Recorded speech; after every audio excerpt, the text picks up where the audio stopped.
Asansol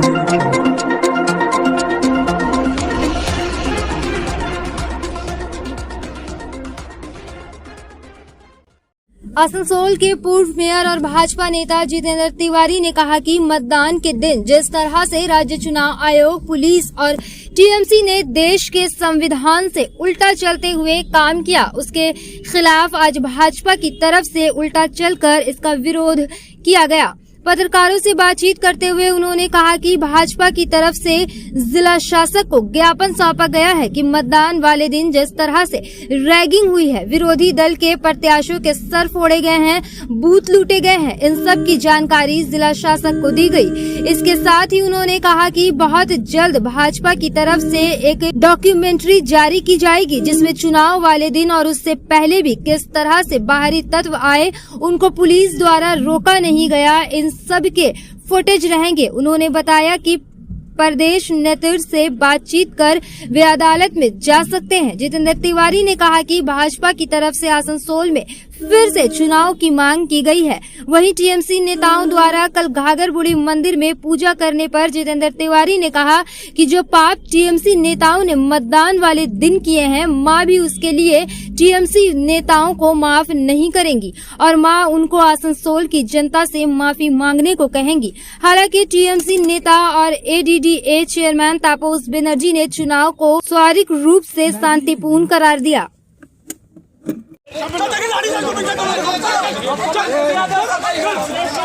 media जाबे ना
ठीक है, हम लोग साइड में हो जाइए।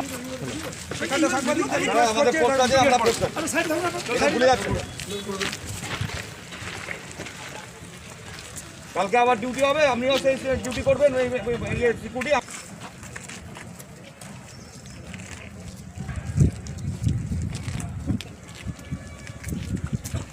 আজকে ডেপুটেশন দিলাম এবং বিভিন্ন বুথে যে রিগিং হয়েছে, ছাপ্পা হয়েছে, ভোট লুট হয়েছে, গুলি চালানো হয়েছে, ক্যান্ডিডেটের মাথা ফাটিয়ে দেওয়া হয়েছে, ক্যান্ডিডেটদেরকে কিডন্যাপ করা হয়েছে, সবটা আমরা তদন্ত করে দেখতে বললাম এবং আমরা রিকোয়েস্ট করলাম যে আসানসোলের ভোট যেন বাতিল করা হয়, পুনরায় ভোট করানো হয়। এবং তার সঙ্গে সঙ্গে আমরা আরও বলেছি যে দিন 7 মধ্যে 10 দিনের মধ্যে আমরা একটা ডকুমেন্টারি প্রকাশ করব। সেই ডকুমেন্টারিতে ইলেকশনের দিন বা ইলেকশনের আগে বিভিন্ন জায়গায় যে ঘটনা ঘটেছে, যেখানে বহিরাগতরা বসেছিল পুলিশ তাদেরকে ছেড়ে দিয়েছে, যেখানে গুলি চালিয়েছে, যেখানে বম চালিয়েছে, যেখানে পুলিশের ভূমিকা ঠিক নেই, সব ডকুমেন্টারি আমরা কিন্তু জনসমক্ষে নিয়ে আসবো এবং প্রয়োজন হলে আমাদের রাজ্য নেতৃত্বের সঙ্গে কথা বলে প্রয়োজন হলে আমরা আদালতেও যাব এবং যারা যারা এর সঙ্গে যুক্ত, যে আধিকারিকরা, যে প্রিসাইডিং অফিসাররা, যে পোলিং অফিসাররা যারা যুক্ত, তাদের বিরুদ্ধে আমরা ব্যবস্থা নেব। ইতিমধ্যে আমরা জানতে পেরেছি যে গতকাল তৃণমূলের নেতারা মা ঘাগরবুড়ির কাছে পুজো দিয়েছেন 4টার সময়, আপনারা অনেকে কভারেজ করেছিলেন এবং আমরা জানতে পেরেছি যে ভোটের দিন যে পাপ ওনারা করেছিলেন বা বেআইনিভাবে কর্পোরেশন দখল করতে চাচ্ছেন, তার জন্য মা ঘাগরবুড়ির কাছে ওনারা ক্ষমা চেয়েছেন যে মা ঘাগরবুড়ি, আমরা খুব অন্যায় করেছি, মানুষের মাথা ফাটিয়েছি, ভোট লুট করেছি এবং এইভাবে আমরা ক্ষমতায় আসছি। তো আমরা বলছি যে মা ঘাগরবুড়ি তো ক্ষমা করবেন না এবং মা ঘাগরবুড়ি চাইছেন যে আপনারা আসানসোলে মানুষের কাছে ক্ষমা চান, যে পাপ করেছেন তার জন্য আসানসোলের মানুষের কাছে ক্ষমা চান। তা না হলে 1 মাস পর আসানসোলের মানুষ পার্লামেন্টে যখন বাই ইলেকশন হবে তার জবাব দিয়ে দেবে। পুনর্নির্বাচন চাইছেন? অবশ্যই পুনর্নির্বাচন আমরা চাইছি, এই ভোট বাতিল করে পুনর্নির্বাচন চাইছি আমরা। ডিএম বললেন যে পুরো তথ্য আমিও বিভিন্ন বুথ থেকে তথ্য জোগাড় করছি, আমরা প্রশাসনে যা ব্যবস্থা নেওয়ার নেই। আপনার সিকিউরিটিকে বাইরে দেখা গেল কি? না সিকিউরিটি তো কি করবেন ওটা ওনারা জানেন না। আর আমরা এমন জায়গায় আছি যে আমরা মানে আমাদেরকে গাল দিলেই পুলিশে প্রমোশন হয় বা আসানসোলে থাকতে পারে। মনে করো তার 2 বছর হয়ে গেছে, সে যদি তৃণমূলের নেতাদেরকে দেখি আমাকে 2টো গাল দিতে পারে, তার আরও 1 বছর হয়ে যাবে। তো আমার কোনো এতে কোনো আপত্তি না। আমাদেরকে গালাগালি করলে যদি 1-1.5 বছর জানি ইলেকশন কমিশনার যে ডিসিশন নেয় বা যখন সার্টিফিকেট দিয়ে দেয় তারপর আর হয়তো মামলা মোকদ্দমা চলতে পারে দীর্ঘদিন ধরে, কিন্তু ওটা কোনো আজ পর্যন্ত ফলাফল আমার তো জ্ঞান তো মনে পড়ে না কোনো ফলাফল এসছে। আর ইলেকশন কমিশনার যিনি ছিলেন বা ইলেকশন কমিশনে যারা কাজ করেছিলেন তারা তো আইনের পক্ষেই কাজ করেছেন, আইনটা বাঁচিয়ে করে। একটা ভোট কেন্দ্রে অশান্তি হতে পারে, 2-1টা ফলস ভোট হতে পারে, অতীতেও হয়েছে। 2-1 জায়গায় সামান্য হলেও কম বেশি হলেও 10 মিনিটে ছাপ্পা ভোট হতে পারে। 8 ঘন্টা 10 মিনিট যদি কোথাও অশান্তি হয় বা ছাপ্পা ভোট হয়, এটা আপনি ক্যালকুলেশন করুন না কটা ভোট পড়তে পারে। 1 ঘন্টা যদি ছাপ্পা হয় তাহলে কটা ভোট পড়তে পারে? কখনোই 50টা 60টার বেশি কখনোই পড়বে না। আর যেখানে এত এত মার্জিনে আমাদের প্রার্থীরা জিতেছে সেখানে আপনি কী করে বলবেন যে ওই ভোটটা ছাপ্পা মেরে জিতেছে? তাহলে আদার সাইডে বলা যায় যে তোমার এইটা ছাপ্পা মেরে জিতলো, তোমার আরও ক্যান্ডিডেটকে যেতে পারো, ওটা কি জন্য ছেড়ে দিল? যারা ওদের, আমি যতদূর জানি যে ওদের যারা প্রাইম ক্যান্ডিডেট তারা তো জিতেছে, তার ন্যাচারালি স্বভাবতই তাদের জয়টাকে ওইভাবে হয়েছে না ওইখানটা আটকে দিল, ওইখানটা আটকাতে পারলো না। এটা এই মানে বিপরীত ধর্মী কথাবার্তা আর কি। আমার মনে হয় হয়তো একটা রাজনৈতিক লড়াইয়ের মধ্যে থাকতে গেলে নিশ্চয়ই তারা ডেপুটেশন দেবেন, আদালতে যাবেন, কমিশনারকে বলবেন। সেটা একটা রাজনৈতিক আফটার ইলেকশন পরাজয়ের পর একটা প্রক্রিয়ার মধ্যে চলে। কারণ দীর্ঘদিন আমরা দেখেছি যখন সিপিএম সত্যিকারে বুথ লুট করতো, তার মধ্যে আমরা করতাম এটা স্বভাবতই, যে এটা খুব একটা মান্যতা পাবে বলে আমার মনে হয় না। তারপর ওরা যেখানে যাবে তারা ডিসাইড করবে। তার উপর ভারতবর্ষ গণতান্ত্রিক দেশ, সবারই আইনের কাজে যাওয়ার স্বাধীনতা আছে, নিশ্চয়ই তারা যাবে, তারা বিচার। কিন্তু আমার মনে হয় এটা চাইল্ডিশ গেম হবে আর কি। এটা স্পোর্টিংলি মেনে নেওয়া উচিত। ভাই ভোটে লড়তে নেমেছি, সল ইন দ্য গেম। এটা যে একদম যে দুটো কেউ ফলস ভোট দিয়ে যাবে না, দুটো ধাক্কাতে কেউ ভোটে হয়। তো আমরা কতবার, আমি তো 4বার 5বার সিপিএম আমলে জিতেছি, ঈশ্বরের আশীর্বাদে, আপনাদের শুভেচ্ছা। তো ন্যাচারালি কতবার আমাদের হেনস্থা হচ্ছে, এই হয়েছে ওই হয়েছে। তো ন্যাচারালি যেখানে যেখানে আমরা জেতার আমরা জিততাম। হ্যাঁ, তো সেইটা আমার মনে হয় স্পোর্টিংলি নেওয়া উচিত। এগুলোকে বেশি বাড়াবাড়ি করে আর নিজেদেরই অসম্মানিত করার জায়গায় তারা নিয়ে যাচ্ছে না বলে আমার মনে হয়। 14 फरवरी को जब पूरा विश्व वैलेंटाइन डे मनाता है, उस दिन भारत के 40 वीर सपूतों ने पाकिस्तानी आतंकवादियों के हाथों शहादत ग्रहण की थी। इनकी याद में रानीगंज में कल नेताजी सुभाष चंद्र बोस की मूर्ति के सामने से मौन मोमबत्ती जुलूस निकाला गया। ये जुलूस एनएसबी रोड तक गया। इस संदर्भ में शुभम मंडल ने बताया कि 14 फरवरी को भारत के 40 वीर जवानों को पाकिस्तानी आतंकवादियों ने शहीद किया था। उन्हीं की याद में ये जुलूस निकाला गया। उन्होंने देशवासियों से अपील की कि वीर सैनिकों के इस चरम बलिदान को कभी न भूलें और उनके आदर्श पर चलते हुए देश के लिए मर मिटने को भी तैयार रहें। 2019 में पुलवामा अटैक हुआ था सेना, जिसमें बहुत सारे जवानों ने हम लोग का शहीद हुए थे देश के लिए। लेकिन आजकल लोग ये सब छोड़कर सब दूसरी तरफ ध्यान दे रहे हैं। लेकिन हम लोग पढ़े लिखे लोग, जो शिक्षित वर्ग के लोग हैं, हम लोग को पता है, हम लोग को अच्छी ये चीज़ का फीलिंग है। हम लोग इसलिए आज के दिन में सब कुछ भूलकर इसके लिए शहीदों के लिए हम लोग मोर्चा। आप लोग कहाँ से मौन मिছিল निकाल के कहाँ तक आए? हम लोग लाइकवान से निकाल कर एनएसपी रोड तक आए हैं। कोयलांचल मतलब पूरा देशवासी को आज का दिन क्या बोलना चाहते हम हैं? लोग बोलना चाहते हैं कि जो देशवासी, जो हम लोग के लिए भारत के सैनिक लोग किए थे, उनको भूलना नहीं चाहिए। हम लोग को हमेशा उन लोग का स्मरण रखना चाहिए, हमेशा उन लोग को याद रखना चाहिए। आपका नाम? मेरा नाम शुभम मंडल। आसनसोल नगर निगम चुनाव में टीएमसी की भारी जीत से टीएमसी समर्थकों में खासा उत्साह देखा जा रहा है। फैसले के बाद आसनसोल के चंद्रचूड़ मंदिर के निकट रघुनाथ वाटी इलाके में एक संवाददाता सम्मेलन किया गया। सुधदेवी, दिनेश गोराई और समीर बावरी ने संवाददाताओं को संबोधित किया। उन्होंने टीएमसी की जीत पर खुशी जाहिर की और कहा कि चुनाव से पहले भी उन तीनों ने एक संवाददाता सम्मेलन कर लोगों से टीएमसी के पक्ष में मतदान की अपील की थी। उनको खुशी है कि लोगों ने बढ़ चढ़ कर टीएमसी को समर्थन दिया। 102 নম্বর ওয়ার্ডের আমি হচ্ছে ভোটার, ঠিক আছে। আমি সেই ব্যাপারটাকে মানে ভালোভাবে উপলব্ধি করেছি, কারণ বাপ্পা মানে যিনি অভিজিৎ আচার্য আছেন আর কি, উনি আমাদের ওয়ার্ডে কোনোদিনই কোনো ফ্যাক্টর ছিলেন না।